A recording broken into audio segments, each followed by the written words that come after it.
আমরা ভালো করেই জানি মুশরিকরা মুসলিমদের প্রতি কতটা বিদ্বেষ ও শত্রুতা পোষণ করে।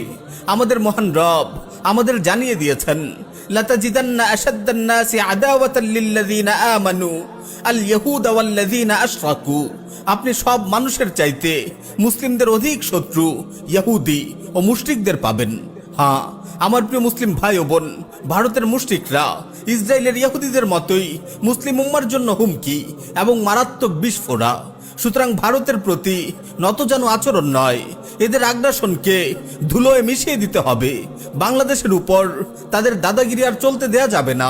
ভারতের সাথীকৃত সব চুক্তি বাতিল করতে হবে, তাদের যাবতীয় পণ্য বয়কট করতে হবে, ইতি টানতে হবে ভারতের ইচ্ছে মতো বাঁধ খোলা বন্ধের দাম্ভিকতার। ভারত সরকার ও মুশরিকদের প্রতি কোনো প্রীতি ভক্তি নয়, এখন থেকে কথা হবে সোচ্চার কণ্ঠে। হাসিনার পতন হয়েছে, মোদিরও পতন হবে। শুধু সেভেন সিস্টার নয়, পুরো ভারত হবে মুসলিমদের।